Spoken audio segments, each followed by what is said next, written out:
Hello, everyone, and welcome to Co-Creation Station, the podcast where we talk about the law of attraction, the art of allowing, spiritual magic, the mind-body-spirit connection, and how to best enjoy this mystical, miraculous, mysterious, crazy, sometimes confounding, but always incredible journey we call life. My name is Collin. I'm a teacher, tarot oracle card reader, and I am also a singer and guitarist in the rock band Red Treasure, and I'm located in beautiful, sunny North Hollywood, California. My name is Stephanie Orlina. I am a transformational life coach, and I love helping people shift away from negative thinking. And I'm in San Diego, California. We want to thank you so much for listening and watching to this episode. And watching this episode. At this time, we're posting a brand new episode for you every single Monday morning. We really appreciate you doing whatever your platform allows you to do to support the podcast, liking us, following us, subscribing to us, leaving us a comment, writing us a review. We love hearing from you every single time, and all of that helps other people find us. Each week, we start our discussion from a different jumping-off point, and this week, I think I had the thing that is going to be the jumping-off point, but it really came out of last week's episode. Last week, we had a fantastic discussion about money and our thinking and thoughts and beliefs around money and how to make money seem and feel fun to us instead of like negative and being cranky about it.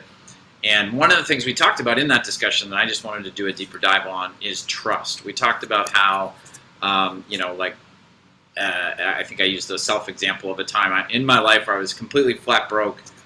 And one of the challenges was I was able to do some sort of law of attraction, art of allowing stuff about welcoming money in. But one of the challenges is that the money didn't appear the next day. I didn't do my visualization exercise on day one, and then day two, all the money came. And so it was very tempting to like keep score or something, I visualized 3 days in a row, and I visualized the money, and I made the little fake check that The Secret gives you or whatever, and I wrote it out for the amount and all that. It's still not here. It's day 3, still not here. It doesn't work. Yeah, this stuff doesn't work. Forget it. They're crazy. So we were talking about how at that point, I did a really great thing by stepping out of the present circumstances, shifting my consciousness to sort of a fictional future at that point, but like one where I was open to more money, I had more money, and I was like really enjoying living there mentally. But then I also needed to practice trust for as long as it took for the money to show up. Yeah, that's when you said that last week's episode. When you was like, I just had to trust, like it was going to be okay, like more was coming, and that made me so happy because especially to hear you use the word trust. Yeah. And I have somewhere where I always have so many different things written down, and here it is right here. Faith is trusting in what we can't see with our eyes, yet we know in our soul. And I feel like that's kind of what you were doing when you said that in last week's episode, when you had that experience. Yeah. And I like the word trust.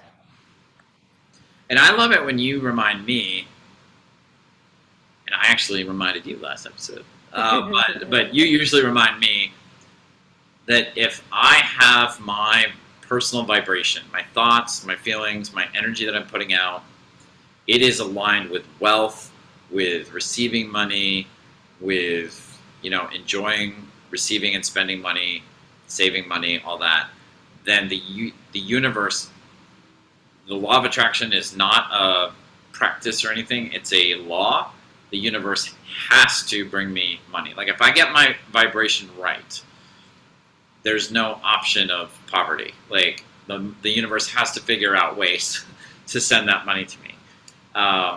So it's kind of developing this like belief in that, to replace this belief in lack and deprivation that we talked about last week. This belief that like I am practicing every day, getting my vibration in alignment with my higher self, which is connected to the big higher power universe, whatever you want to call it. And I am going to receive lots of money, into my life. And if you just practice that and believe it as close to 100% every day as you can, and you don't have to get to 100%, but as much as you can, eventually the universe has to bring more money into your life. Yeah, because it's, we do this all the time with other things, right? Oh, Hmm. that's not going to work out, or this always happens, or because we Yeah. sort of have that belief, that. And first it came as a thought, and then we thought it enough that it happened because law of attraction is Yeah. responding to it. So then once it happens, it's a belief, and so Yeah. we continue to say it, and it's like it's the same thing. It's like, but in those circumstances, I'm working against myself when I say that. And Yeah. so I Googled, I went on YouTube and I put in uh, actors and the law of attraction. And one of them, it was Jennifer Lopez. She was being interviewed by some TV show, and she said, I use affirmations all the time. And she said, this one, and I loved it. She said, I am now open and receptive to receiving all the goodness and abundance the universe has to offer. Mhm. And I was like, oh, I'm taking that one. I liked that one. Yeah. And That's so, amazing. it's just about us. It's about me working on my behalf. Yeah. And when I learn that my thoughts have energy and my feelings attract things to me, my thoughts and my feelings attract things to me, well, what am I going to do? Am I going to serve myself by thinking a better feeling thought and thinking about how nice it would be to have X, Y, and Z? Or am I going to hurt myself and talk about it's not here yet and I don't know why it's here yet, or I don't deserve it, or no one else has it? And it's not that it's never going to come, because when I ask, it's given. It's just that it's going to take a really long time. And if I keep that up, I may transition out of this life and then in the world of all that is, experience it there. But I want to experience it here and now. You just reminded me because the last episode we were talking briefly. I mentioned like how some people have like there are these phrases that get passed around, and then parents and you know grandparents and uncles and aunts tell their kids these phrases, and then they get burned into their mind as like a belief. And the one I said last week was money doesn't grow on trees. The other one that occurred to me is, what do you think? I'm made of money? But you just said something, and now I've lost it. There's another one that you just made me think of. Oh shoot, I've lost it. What were you just saying? Well, that how I can speak against what I want. And so I'm like, well, where is not here yet? It's not going to show up. I don't know how. No one I know has it. It's not possible. Why isn't it here yet? Mm. Not coming to you, huh? Okay. Yeah, It'll no, show sorry. I'll up. probably think of it like 20 minutes from now or half an hour after the recording's over. But yeah, but I mean, I think the thing is, like, we don't realize, I guess the point of whatever that phrase was is it's so common and people say it so often, just like money doesn't grow on trees, whatever. And we don't realize that those are thoughts that we are, like a lot of us agree with it as we're hearing it. We're like, yeah, money doesn't grow on trees, it's hard to get money. And again, like if we just keep doing that over and over again, it forms this vibration. It's a belief. It generates its own thoughts after a while because it's just a recording that just keeps repeating itself in our brains, and then that creates a vibration of money's hard to get. I don't get a lot of money. I don't get the money I need. I don't have the money I want. Da da da da. And then the universe isn't like punishing you No, by it's just saying like responding. it's just responding to your vibration. It's like, Mm. oh, okay, your vibration is money's hard for you to get. Okay, I will. And so then I need to ask myself, is that true? Is that or not true? Because it's something is only true if someone's given their attention to it enough, and law of attraction is always Mm, responding, and then it happens. mm, And so I get to choose, do I want to make that true or not, by yeah, giving my attention to it. And I think another cool thing is to look at my past. When you were saying trusting, so when you were said trust, it's like, let me look at my past, and where has something that I wanted eventually came about. Mm. Or when have, in that situation you were saying, like, I just had to trust, like, money was coming, like I was going to be okay, like, Yeah. and it's like, well, okay, look in my past, and when have things turned out for the best? Like, Mm. when did I get what I want? Just like so many of us have examples of that. Like, I Yeah. remember, several years ago, my mom was in a home, in a private home, and there were like five other residents there, and it went really well for her for quite some time, and then the care started changing and it wasn't as good. And my sister and I kind of knew that she needed to leave, but we didn't know how she was going to be able to afford, another facility that gave her more care. And long story short, she ended up having to go to the hospital. And I just remember I just kept showing up and doing the next indicated thing, and I did not know how this was going to work. And then I just kept doing the next indicated. Someone came along to help, gave me this information, that. And today my mom is in a facility where she gets all the care she needs. Um, it's, she can afford it. Like, just things that I never in that moment would have thought would have happened. It My mom had so much great stuff in her vortex. I'm gonna cry. Mm. She had so much great stuff in her vortex, and it was funny because there was this one situation where we were at the emergency room. My mom's like out cold. She's just taking a nap, and I'm like stressed out. Like, and my mom was doing the art of allowing things. She was taking a nap. Mm. If energetically she could have said, "Mija, it's okay. God's got this. Just chill out." Mm-hmm. So I like to look at that and think, never in my wildest dreams would I ever thought that my mom would be doing as well as she is, and that her situation would be as good. That just, in my human mind, my narrow thinking just could not go there. And higher power took care of it all. Law of attraction, just, it's phenomenal. So looking back on that situation, like, so I just, when I worry about things now, I just have to go, Steph, just trust. You don't have to know how, and it can all work out. It's amazing. That story, which is really powerful, reminds me of something I definitely practiced for a long time before I knew about this stuff, and I hear other people practice it pretty regularly, which is, and it feels like it's so easy to do, and we don't know what we're doing when we do it, but I will still catch myself doing this. And there's multiple examples, but I've heard people say things like, we're trying to find a good, senior care facility for my mother or grandfather or something, and there just aren't any out there. And all the good ones are taken, all the good ones are full. And so we're just screwed, we're gonna have to put them somewhere we don't want to.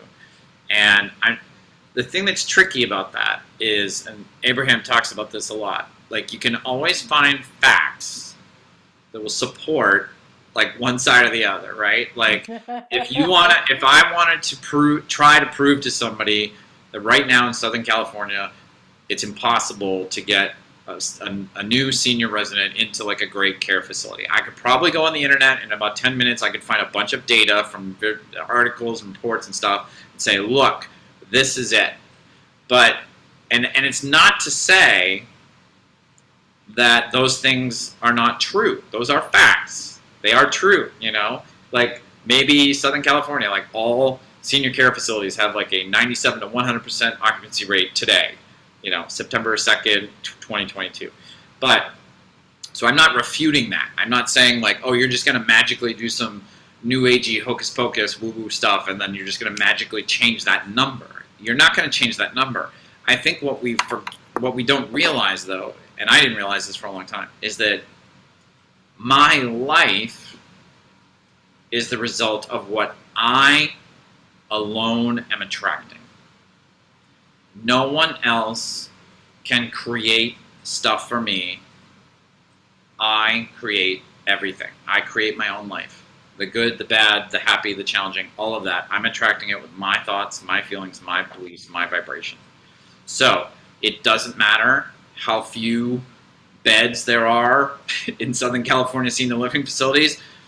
The one I think a lot more people will even relate to is blaming your financial situation on how the economy is doing, or how your industry is doing right now financially. I hear people say that all the time. The one that's really bad in Southern California, especially right now, and also the Bay Area as well, up in San Francisco, is rents are way too high. There's just no affordable place to live anywhere in San Fran or LA down here, or I don't know how it is in San Diego. Oh, San Diego too. Yeah, I just hear it all the time here. It's like, oh, rents are so expensive, you can't find any place. And the thing is, again, you can look at data, and yes, today I believe it's true that the average rent and the average house price in Southern California and also the San Francisco Bay Area is like at a historic all-time high. We, as you Doesn't said, have have hard data on that one. Yes. Facts. Hashtag facts. Not Yep. disputing it. Yes. But your life doesn't have to. My life, your life doesn't. No one's individual life has to be determined by the current, past, or future housing market in some place where you want to live. Like if I wanted to look for a new apartment right now, I love my apartment, so I don't want to move. But but if I wanted a new apartment, if I can align my vibration with there is an amazing apartment out there for me that I'm going to love living in, that I can afford, and I can't wait to be there. I'm so excited to see it. If I can actually have my vibration be that consistently, again, none of that stuff we can find on the internet can stop the universe from finding. Absolutely. And the thing is, you trust. hear stories like that Earlier, trust. Yeah. I'm just going to trust that it's going to show up. I'm just going to trust that I'm going to be led to it. Yeah. I'm going to trust that I'm going to be open to receiving the guidance. Yeah. And follow it. Yeah. Yeah. Oh. Yeah. Because we have a good friend, common friend, and she always says, "Oh, Stephanie, so God created the moon and the stars and the galaxy. You think that God can't do ... Fill in the blanks, people. Whatever it is." Yeah. Well, the other thing is that it's what I say about facts on both sides. I know for a fact that at least one person in both Los Angeles and the greater San Francisco Bay Area found a new apartment today. Oh, yeah. I know that happened. I know it happened. with their whole list of everything they wanted. Yeah. Yeah, got their dream place. Yeah. Somebody did. And imagine if the majority of us, even 51% of us, talked more that way. Yeah. It would be happening a whole heck of a lot more often. We have such a thing where I'm veering off the trust thing for just a little bit, but it's something that I think gets in the way of us trusting. Is our culture has some sort of weird fascination with like math and statistics. Mm-hmm. Like I feel like really what's going on is just a deprivation belief somewhere. Like there's not enough. It's not based on math, but people use math and numbers and stats all the time in America to justify lack and deprivation stuff. Like it doesn't matter if they're looking for a job. I've heard people complain in Los Angeles. Like apparently, like somebody told me recently that there's some study that like there's slightly more single heterosexual men living in LA right now than there are single heterosexual women. Like, but it's like 51% to 49%. But then I heard somebody quote that and then use that as like, because she was female and heterosexual, like that's the reason why she will never find right now why it's impossible, because 49, 51. And I'm like, that doesn't, you know what I mean? But it's like, I think underneath there, we have these like core beliefs that just like, I'll never find the right person. But then our brain can go and find these facts that will justify law the belief. Attraction's responding. So if I'm thinking this thought, people are gonna come up to you and tell you the stuff. And all I have to do is think it for 15 seconds or 17 seconds. Think it for 17 seconds. Law of attraction is going to give me another thought just like it. Yeah. And then I'm believing it. Well, see, there's the evidence of it right then and there. Yeah. But it all goes back to because I believe I had this thought that there aren't. So and then I keep talking about it, and law of attraction is responding to my thoughts, and therefore giving more facts, more experiences, more thoughts like it. So yeah, then I'm foobarred. I love Wayne Dyer has a great story of like whenever he wherever he lives, and I think he had a home in Florida and a home in Hawaii for most of Yeah, his life. Maui. Hmm. Um, but like wherever he happened to be, if he was out walking around or cleaning his yard or whatever, and somebody came up to him and said, "Hey, do you live here?" And he'd be like, "Yeah." And like, "Well, we're thinking of moving here. What are the people here like?" Like he wouldn't answer like with his view of it. He would say, "Well, what are the people like where you're living right now?" And they'd be, Oh, good and if they one. said, "Oh, they're great. They're super friendly. They're happy. They help each other out. It's just we live with. I mean, we're just surrounded by great people." And some of them might say, "Oh, it's terrible. Everybody's selfish and they don't help each other and they're just like mean and everybody's just looking out for themselves." No matter what their answer was, he would always say, "Yeah, I think you're going to find that's really how people are around here too."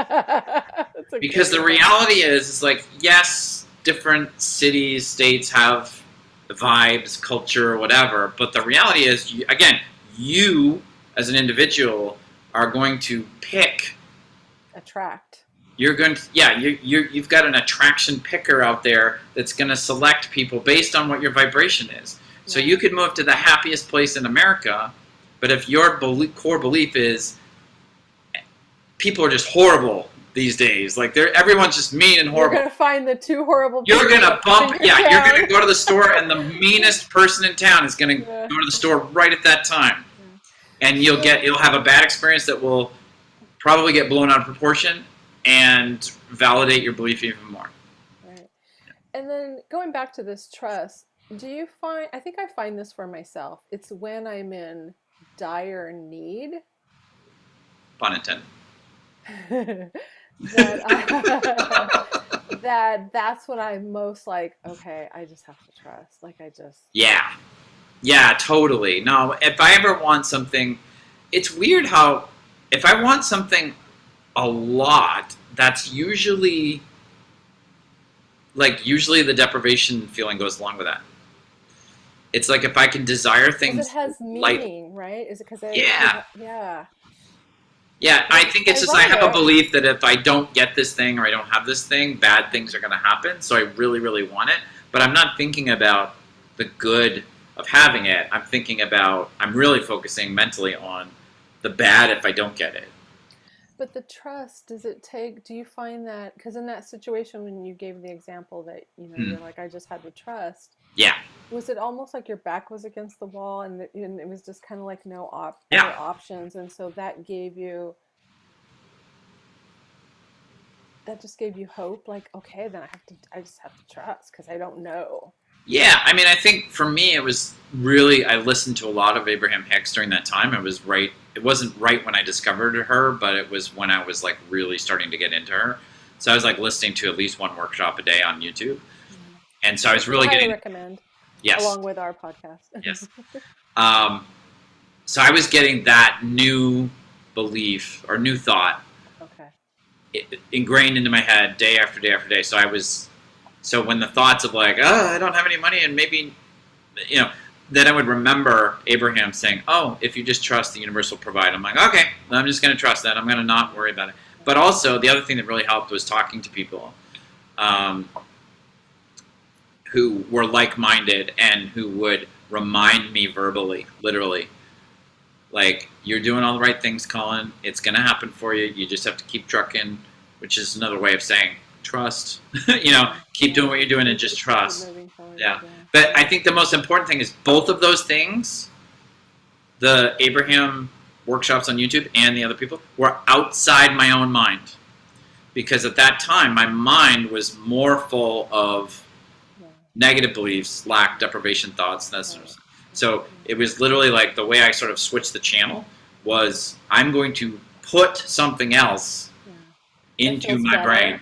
That feels better. Yeah. Gary V, who is a huge social media guy who I love. I have not heard you say his name in a long time. Yeah, I know. I don't follow him as much as I still follow him, but I don't follow him as religiously as I used to. But he makes a lot of videos of people come up to him after he does his guest speaking thing. because he'll talk to people for hours sometimes after his official speech, just in the hallways or whatever. And I've seen multiple videos where somebody just comes up and says, young people who say, like I'm trying to change my life, but my dad's angry all the time, my mom yells all the time, whatever. And he's like, he just says, find my stuff. He doesn't use the word stuff, but and he's like, put it on your headphones and like keep it in as much of the day as you can. He's like, you need to put positivity in your brain, and if I'm the only positivity that you have available, like put me in your brain as much as you can all day long. I love that. And that's literally how I've done it. Like I've done it through listening to Abraham Hicks, your coaching, which is a lot of you verbally walking me through. Like I'm on a mental journey, but you're verbally telling my brain what we're gonna walk through mentally. I'm not the one just going like, oh, let's go into my brain with all my old beliefs from childhood and see if any abundance comes out of that. It's like, that's not gonna happen. Well, and for me, it was then remembering like there's something greater than myself that is working on my behalf. Yeah. And that, like, trusting that I'm not alone. Yeah. And then it's more like, just keep showing up and trust God, or whatever your belief system is. Just keep showing up and trust that the universe is going to work out. Like, you don't have to know how, just keep doing the next indicated thing. And I think, sorry, go ahead. And do all these other things, like you were saying, listen to Gary Vee, listen to Abraham, read uplifting stuff. There's a ton of it everywhere, written, audio. It's out there. Look for it and find it, because, our lizard brain, wants to shoot in all these negative old beliefs from God knows where that we've picked up along the way. And it's not serving us. Well, that's the other thing, is that trust, really, when you think about it, like what is the thought or the belief behind trust? And for me, it's really everything is okay. Everything's actually great, whether I can see it or feel it right now. And everything's going to be great. And the challenge that the lizard brain in our mind creates for us is that part of our brain is always looking for threats, dangers, and problems to solve for us or protect us from or defend us against. And what you're really trying to do with trust is say, there aren't any threats, dangers, or problems. My life is great. Things are great. And the brain they're good. They may not be great, but they are good. Or they're okay. Like, I'm not in any immediate danger. Like that's like, it's like, even I feel like I watched a Byron Katie workshop one time where she was working through somebody's fear thought around money, and she was sort of walking them through, like, what is, and I'm probably butchering this, and my apologies to Byron Katie, but she was asking, like, what do you think about when you think about money? And I think a lot of people think this. The woman said, I think of myself homeless, out on the street, no money, whatever. And she's like, okay, let's go there. Like, let's go there. Let's like really get to it. Really? And she's like, okay, you're homeless. You've lost your home. You have no money at all. What are you you wake up in the morning. What do you do? Right. And she's like, well, I guess I'd go to a soup kitchen to get some food. And she's like, all right. So you got your meal. You got breakfast. Where are you going to sleep tonight? She's like, well, I guess I would go to a homeless shelter. She's like, all right. So you got your roof over your head. She's like, well, then I guess I would, take advantage of some job-seeking help services and try to get a job. She goes, all right. So then you'd have somebody, those people usually assign you somebody who's paid to work to help you find a job. And it might take a while, but, all this stuff. And, like, oh, I'd go to the food bank and I'd get food so I don't have to go to the soup kitchen, all these things. So it's like, even worst case scenario. I know, because at first I was like, homeless. Right. And then the more you talked to him, it was like, oh, yeah, you'd be okay. I'd be okay. Like you wouldn't be an immediate physical. I wouldn't die, which I think, that would be the event. That's the thing. It's like, I think that's the thing that's so crazy about the lizard brain, is that it had to develop the way it did for caveman, cavewoman times. Because thank God. Yeah. we needed to be able to react to saber-toothed tigers, woolly mammoths, the other tribe come over the hill with spears. Exactly. But in modern life, if you really think about it, there are a few situations, like you wake up and your house is on fire. or you go down an alley and somebody's pointing a gun to rob you. But like, even then, in the modern era, what the lizard brain does is not helpful. Like if you wake up and your house is on fire, you actually need your critical thinking skills more than ever. And the lizard brain actually is just run from the tiger. You know, if you're getting mugged, you actually need to be very present and clear so that you can communicate to the mugger, like, take whatever you want. I understand. Yep. The lizard brain will be like, either just turn around and run, or fight him when you don't have a gun, which is like both terrible ideas, you know? So, I mean, there's just not a lot of, you know, situations or scenarios where that lizard brain is helpful, but it's so powerful sometimes in our minds that it drives a lot of what we think, do, and say, you know? And I think but it's that's really a good reason to call it out then. To yeah, to for just sure. like, oh, that's what that is. Okay. Yeah, because it's really like you just, like, and that's, but I think that's one of the trickiest things about cultivating that trust is that we, you know, by the time we learn about it, sometimes we're in our 20s, 30s, 40s, 50s, and it's like we've had all this time of being programmed with negative don't trust stuff, and also acting out of the lizard brain where it's like, yeah, we're just looking for problems all day. That's what we do. Well, and I think looking back, like I said earlier, about into our past, and you know, where have I been in fear before? Where were things rough? And then you know, and how did it work out? Yeah. And then remember, like, oh, okay, this too shall pass. Yeah. You know, and okay, if it, you know, if it worked out, then it'll work out now. It will. I don't know Yeah. how, and I don't have to know how. Most of the things that happen, I don't know how they were going to happen, and they happened. You know. That's another, I'm trying to wrap this up, as I think you are too, but we're out of time. But that's another important thing about trust that can be something that can be a barrier is I'll trust as long as I can figure it all out myself. And that's not trust. Trust is the universe is smarter than me. I need to worry about I love how Abraham says, get out of, what is it? Get out of something based and get into emotions based. I forget what effort. Get out of effort-based thinking and get into emotion-based thinking. Because when we think about effort, like I have to do X, that's not the vibration of working with the flow of the universe. But if you're in your feelings of like, how do I feel? Do I feel good? Do I feel grateful? Do I feel well, and it goes back to that feeling of appreciation. And what I wanted to mention with the last week's episode is like, how do I get out of that, you know, spiral thinking? Like, look around. What can you be thankful for in this moment? Yeah. And just keep doing that. Even just saying the word thank you. Thank you, thank you, thank you. Just say that over and over again. Yeah. Raise your vibration that fast. Yeah. Great. Fantastic discussion. Thank you, Stephanie. That was really awesome. Come up with a title for that one? I don't have one yet, but I might have one right after we close. Thank you so much out there in the audience for joining us today. We're so happy that you did. We love you. Please remember that we are posting a brand new episode every single Monday morning. So if you subscribe to us on whatever platform you're allowed to, you'll get that alert every Monday morning and you'll get us right away. We truly appreciate you doing whatever your platform allows you to do to support us. Liking us, following us, leaving us a comment, writing us a review. All of that helps other people find the show also. So you're helping the law of attraction, like spread the good word. Or you're working with the law of attraction to help spread the word, I guess is the right way to say it. All our social media links and our email address are in the description in the YouTube video version of this episode, so you can see that there. We wish you a very happy and very abundant week, and we look forward to you joining us again on the next episode of Co-Creation Station. Bye, everybody.